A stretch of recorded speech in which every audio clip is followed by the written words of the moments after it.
নলহাটির জনসভা থেকে অনুব্রত মণ্ডলের বার্তা, হাসনে যেই প্রার্থী হোক 40 থেকে 45,000 ভোটে জিতবে।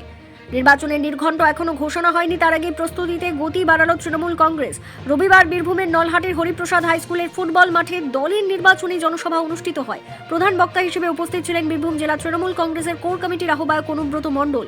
সভায় উপস্থিত ছিলেন রাজ্যের কারামন্ত্রী আইএনটিটিইউসি বীরভূম জেলা সভাপতি ত্রিদীপ ভট্টাচার্য, নলহাটি বিধানসভার বিধায়ক ও নলহাটি পৌরসভার পৌরপ্রধান রাজেন্দ্র প্রসাদ সিং, হাসন বিধানসভার বিধায়ক ডক্টর অশোক চট্টোপাধ্যায়, বিধায়ক মোশাররফ হোসেন সহ একাধিক জেলা ও ব্লক নেতৃত্ব। জনসভায় কয়েক হাজার কর্মী সমর্থকের উপস্থিতি লক্ষ্য করা যায়। মঞ্চে উঠে নলহাটির বিধায়ক রাজেন্দ্র প্রসাদ সিং অনুব্রত মণ্ডলের হাতে নারায়ণ ঠাকুরের মূর্তি তুলে দেন। বক্তব্য রাখতে গিয়ে অনুব্রত মণ্ডল বলেন, হাসন বিধানসভায় আমাদের যে প্রার্থী দাঁড়াক সে 40 থেকে 45,000 ভোটে জিতবে। 2021 সালের নির্বাচনের প্রসঙ্গ টেনে তিনি দাবি করেন, সেবার তার পূর্বাভাসী ফলাফলে প্রতিফলিত হয়েছিল। পাশাপাশি 2026 সালের বিধানসভা নির্বাচনে নলহাটিতে তৃণমূল দল 230 থেকে 235টি আসনে জিতবে বলেও আশাবাদ ব্যক্ত করেন তিনি। কেন্দ্রীয় বাহিনী মোতায়েনের প্রসঙ্গে তিনি বলেন, অতীতেও তাকে নজরবন্দি করা হয়েছিল, তবু তাকে থামানো যায়নি। এবারও সুষ্ঠু ও শান্তিপূর্ণ ভোট হবে বলেই দাবি করেন তিনি। মঞ্চ থেকে বিজেপিকে কটাক্ষ করে তার মন্তব্য, সংখ্যালঘুদের বাদ দেওয়ার চেষ্টা সফল হয়নি। রাজ্যের মুখ্যমন্ত্রীর ওপরেই মানুষের ভরসা রয়েছে বলেও দাবি করেন তিনি। নলহাটির এই জনসভাকে ঘিরে কর্মী সমর্থকদের মধ্যে উৎসাহ চোখে পড়ে। নির্বাচন ঘোষণার আগে এই শক্তি প্রদর্শন রাজনৈতিক মহলে তাৎপর্যপূর্ণ বলেই মনে করা হচ্ছে।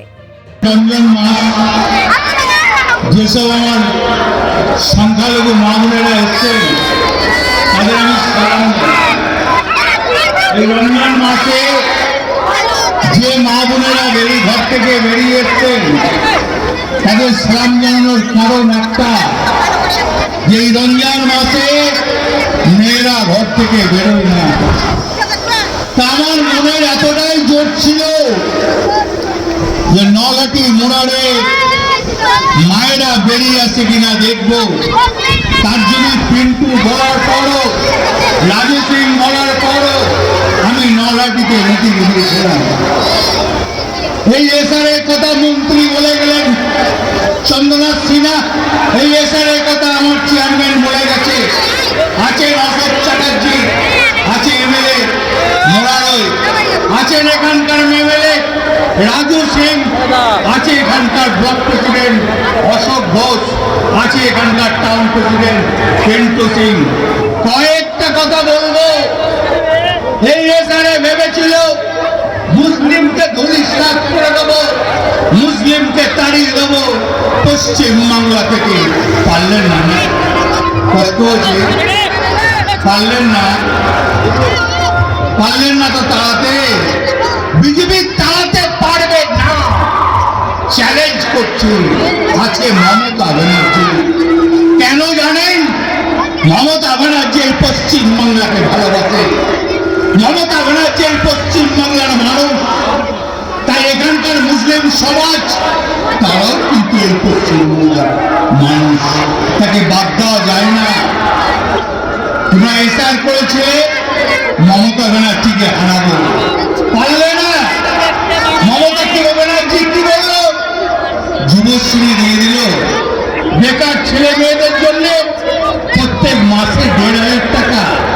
যাদের খেত মজুর, যাদের জমি জায়গা না, তাদের জন্য বছরে 4,000 টাকা। এ কি ভাবা যায়? এ কি বুঝতে পারা যায়? এ কি চিন্তা করা যায়?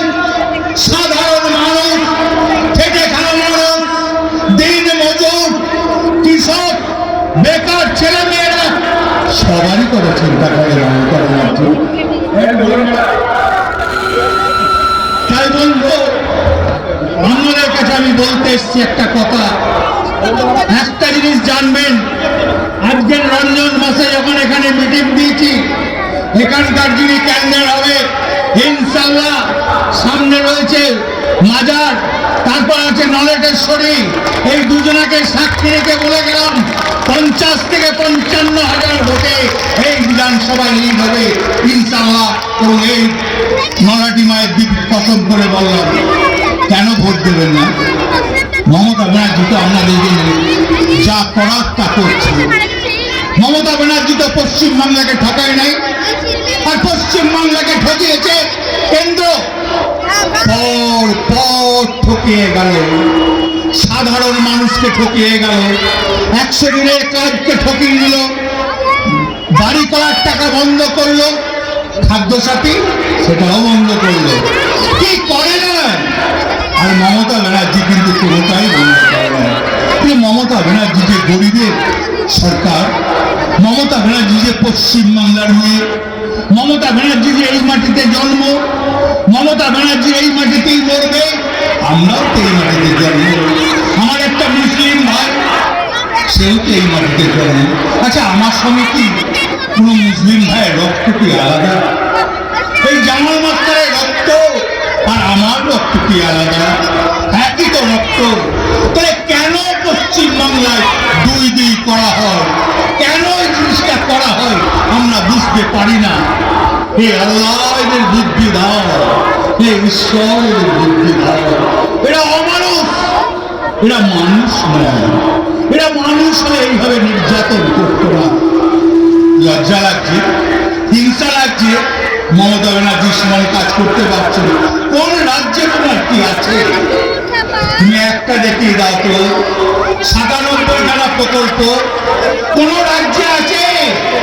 মহারাষ্ট্রে আছে, গুজরাটে আছে, হরিয়ানাতে আছে, বিহারে আছে, উত্তরপ্রদেশে আছে, রাজস্থানে আছে, মধ্যপ্রদেশে আছে, ছত্তিশগড়ে আছে,